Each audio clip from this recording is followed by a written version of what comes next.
Okay. So yes, I know. Besides, this was probably one of the questions that I received earlier. I think Gayatri sent them to me, and a couple of questions that we got, and it was basically about the kinds of modules that one would take. I think at the beginning of one's career, if you're interested in Chinese language, right? So there are, I mean, the answer is basically sort of, I think we can talk about it in two ways. I'd like to take this question together with another one, which is about what do seniors do? Right, yeah. What have seniors taken, right? During their first semester. So I'm going to give you the sort of the standard answer first. Is it okay if I share my screen? Sure, please go ahead. Prof. Tham, may I suggest, if you don't mind, if you could speak a little closer to the speaker, we might be able to hear you slightly better because you're using the built-in. Yeah, I will do apologies. my best. This is not the speaker that works best. The other one should have worked. I have no idea why it's not doing that. No problem. Thank you. Can you hear me though, kind of? Yes, yes. When you're closer to the screen, we hear you a little better. Thank you. Okay, so I have to make myself look very big. Okay, Yeah. all right, thank you. Now it's much better. Thank you. All right, so please let me share a screen. And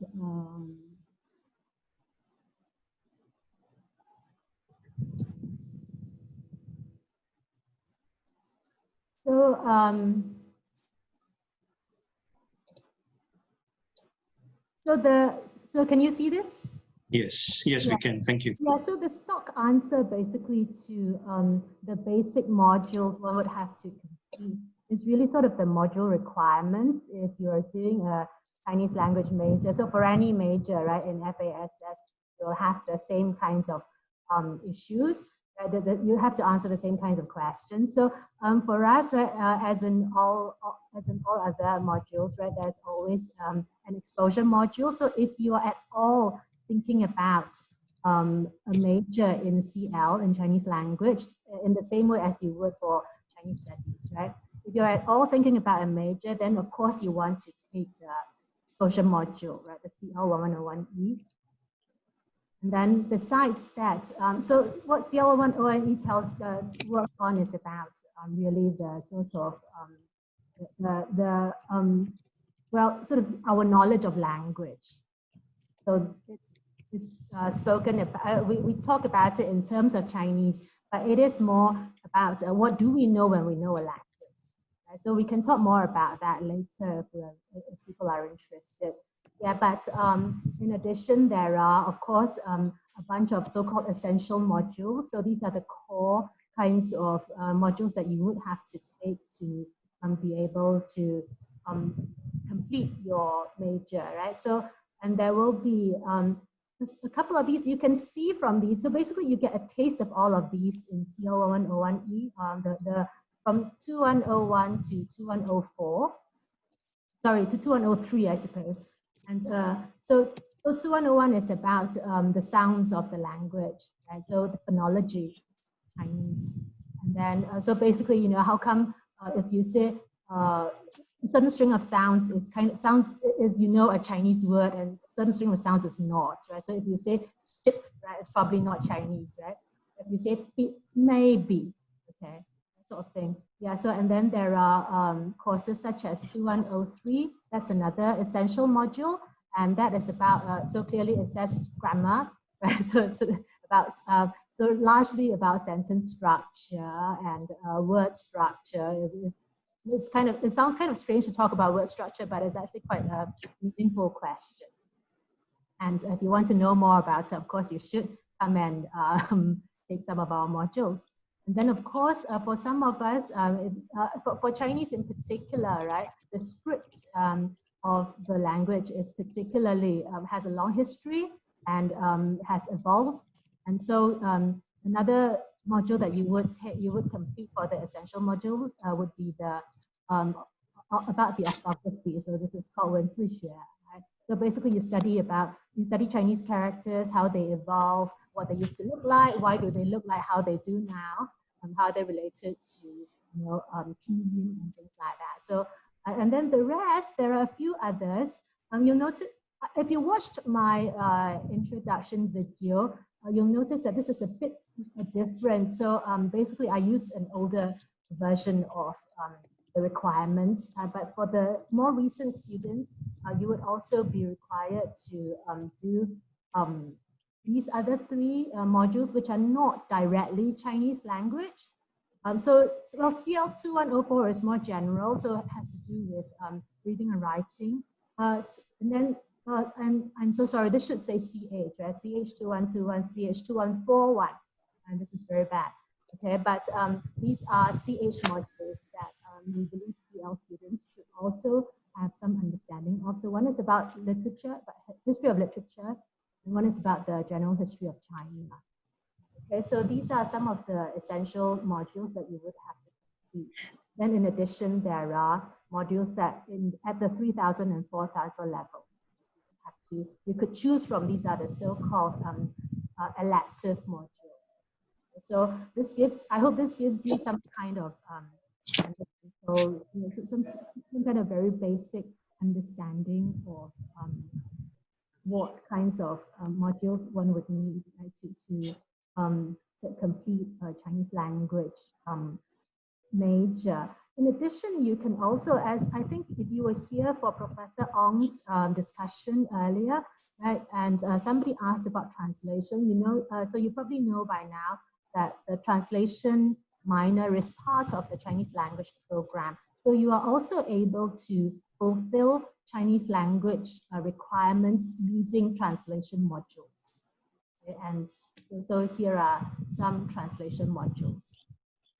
Okay, so this is just a basic understanding, a basic overview of what the program would look like, what the major would look like. So I'm going to stop sharing the screen. Okay, and so I am also now hoping to bring in a little, I was hoping to bring in a guest. So because the other question was about what did some seniors take in their first semester, right? So I did invite one of our seniors. Oh, what's his or her name? Benjamin, here you are. Hello. Oh, hi, Benjamin. Hi. Yeah, so this is Benjamin, who's one of our seniors, and besides being one of our seniors, he's also one of our double majors, right? Yeah. I'm an English linguistics major as well. Right, so he's majoring in both CL and EL, right? Linguistics in the English language program. So Benjamin, can you give us an idea of what your first semester was like and what kinds of considerations you had, what modules you took? My first semester wasn't really very accurate because I started out as a job major. But my first semester, when I decided to do Chinese, basically, I had already taken CL1101. You can take it because even if you decide not to do it, it goes into your core requirement. So it's not a wasted module. And then after that, I took CL210, 1, 2, and 3. So these mods actually can be taken in the first semester because there are many students who take it who are not Chinese majors, so they take it as their electives. So the profs also know this. So when they don't assume any prior knowledge, they don't assume that you have the prerequisite that you've taken CL11. So it's very accessible even if you take it in your first semester.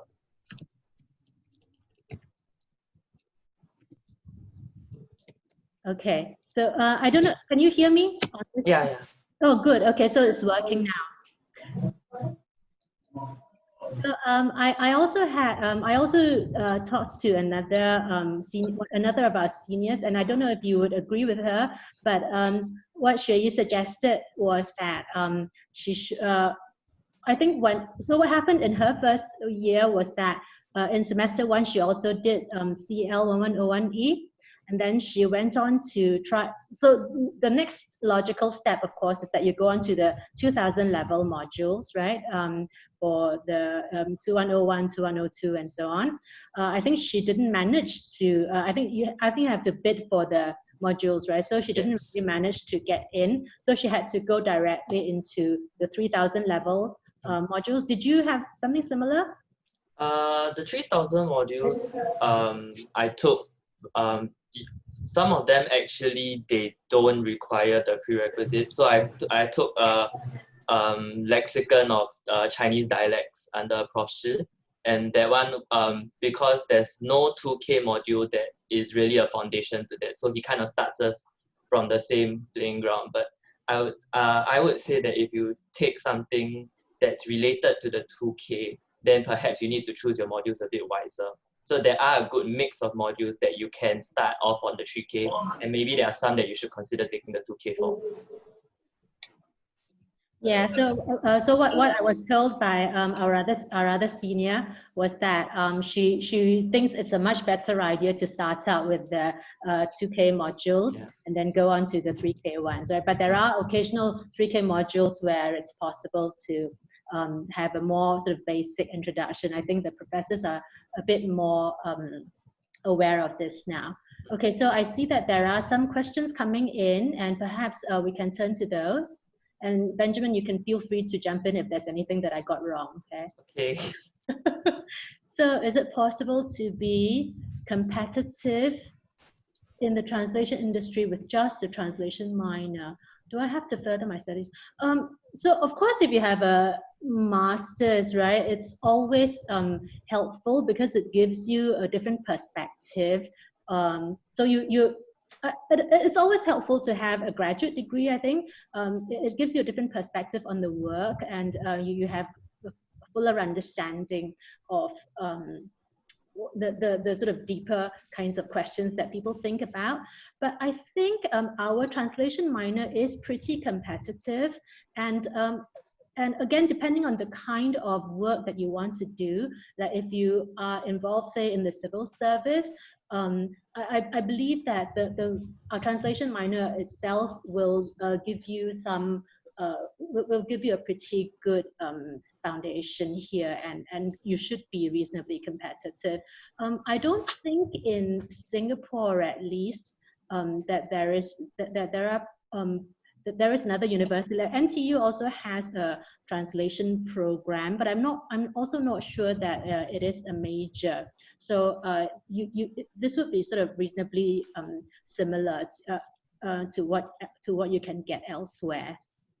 And we do have some very strong faculty, including Professor Li Huiyuan, who is actually who actually does simultaneous interpretation in parliaments and for the Supreme Court here. What will the Chinese anthropolinguistics module be about? So I don't really teach this module. So this module is taught by Professor Shen Ruiqing, and but I believe this is close from the impression that he gave me. Chinese anthropolinguistics is really about language and culture. So what does our language, what kind of access does the language give you regarding our knowledge of Chinese culture, and how, and presumably something to do with the history and development of the culture itself, right? So so that's my impression. Okay, so you should either write him. So you can probably hear his Han Pinyin name. You'll be able to find him. So Shen Ruiqing, right? And ShenRuiqing. And so you should feel free to write him. I'm sure he'll be very happy to share about this module with you. And so I think he will be a much better resource. And I do believe this module is also taught in English. Will I be studying only Chinese, Hong Kong, Taiwanese texts? Will I learn from Asian or Singaporean texts? So I think this is I'm not sure. So is this about textbooks? Because we in linguistics modules there is less of an emphasis on actual texts that we study. So we are interested in linguistic phenomena. So why can you say, you know, why is it different to say 人咬狗 versus 狗咬人. Why is there a difference, right? And so the data, so we are more interested in having, the professor's more interested in giving you lots of interesting examples, or examples that we think are interesting, sort of like a puzzle that you want to account for. If you looked at my introduction video, you might have seen a few, and if you haven't, you might want to go and take a look. And so there is much less emphasis on texts. There is I think that there are particular modules that do focus on Singaporean, on linguistic phenomena in Singapore. So we have, for instance, one of our GE modules, and that is actually that is actually in English. I think that one is part of the Singaporean studies series, and it's about really how the Chinese, how people communicate in Singapore in using Chinese, I believe. Yeah, so so there are particular modules that do give you a stronger introduction to Singapore. And for, like, I teach CL 1101E, and I often emphasize in, say, our final project, I often emphasize that one has to take the local context into account. So I actually encourage students to go and look at linguistic phenomena in the local context and discuss them using the tools that they were taught during the semester. So the question about text is not really sort of directly something that we have to be worried about. If I want to take CS and CL as double major, is that compulsory for me to take?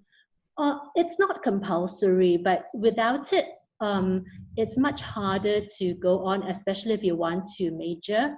So, so if you're at all thinking about majoring, I would strongly suggest that you do CL 101E in year one. So I don't know, Benjamin, do you agree? Actually, yeah, you should take it as a foundation in year one before you move on to the other things. It helps you in actually almost all of the 2K modules. Okay, yeah, that's what I think. It's really to prepare you for the kinds of content that you will encounter later on, and also even the kind of the kind of how you think about it, our way, the way of sort of analyzing data that people do in linguistics. So CL 101E will give you a taste of it in all respects, right? As I was talking earlier on about whether it pertains to the sound system or to the sentence structure or to even Chinese characters, right? CL 101E will give you a bit of a taste in all. And so you might find that then you'll take that chance to know which part you're most interested in and would like to focus more on, or you might see whether it actually is to your taste, right? So I'm interested to take Chinese language as a minor. Oh, this one.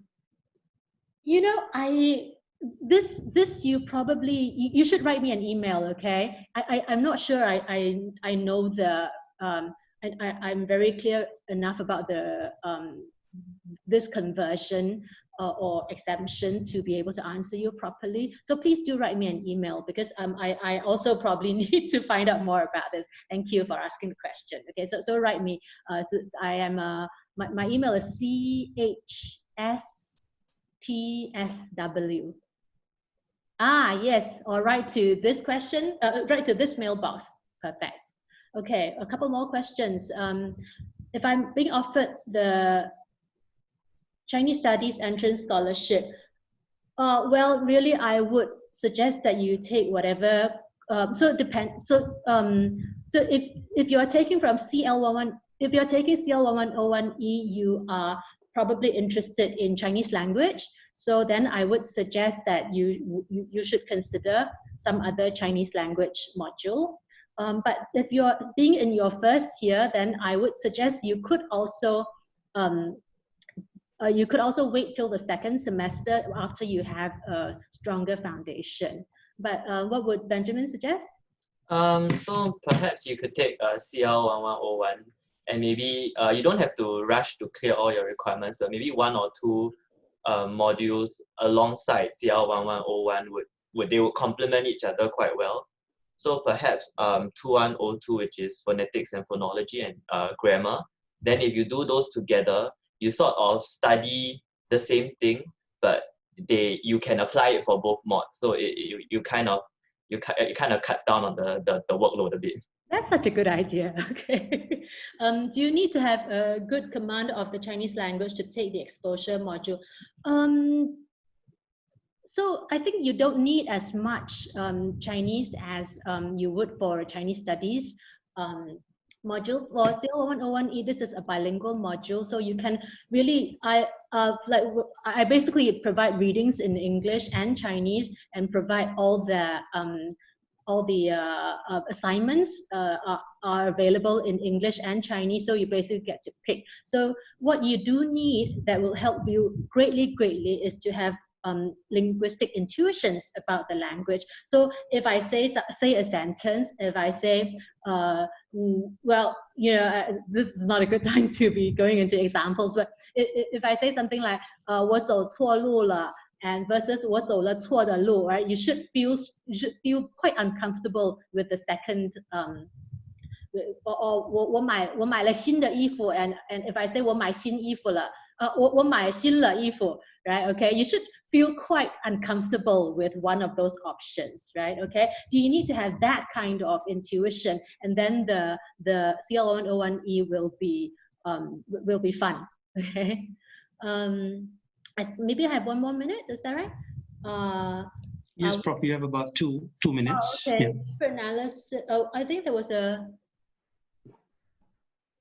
Oh yeah. So regarding the modules, there are some that are essential modules, which I gave you earlier, right? And then there are some that are electives. So you will be able to see on the department website or through FASS what the modules are that you can choose from and what you are required to take.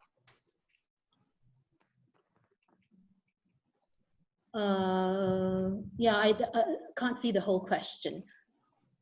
Will we get the so translation and interpretation?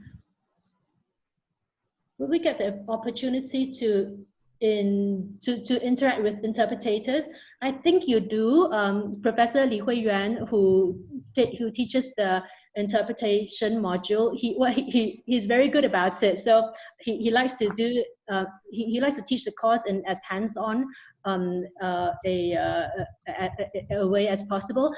We are a little bit hampered this year by the pandemic situation, so there may be some issues there. What he used to do was to bring classes on field trips to Parliament and to the Supreme Court, and I went to one of them.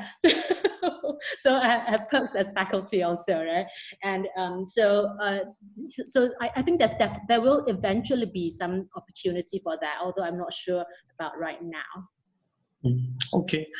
Thank you so much, Professor Tham and Benjamin. Thank you for spending your afternoon with us and responding to our freshmen. We have as well here Professor Tang Ling Ling and Associate Professor Deborah Shamoon from Japanese Studies. So before they come on, let me thank Professor Tham and Benjamin once again. For those of you who have questions, this is the hotline, the phone number, and you can contact FASS Help.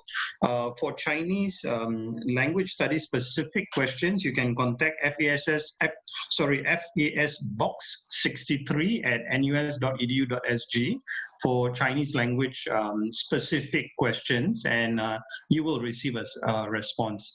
Thank you so much, Professor Tham and Benjamin. Thank you. And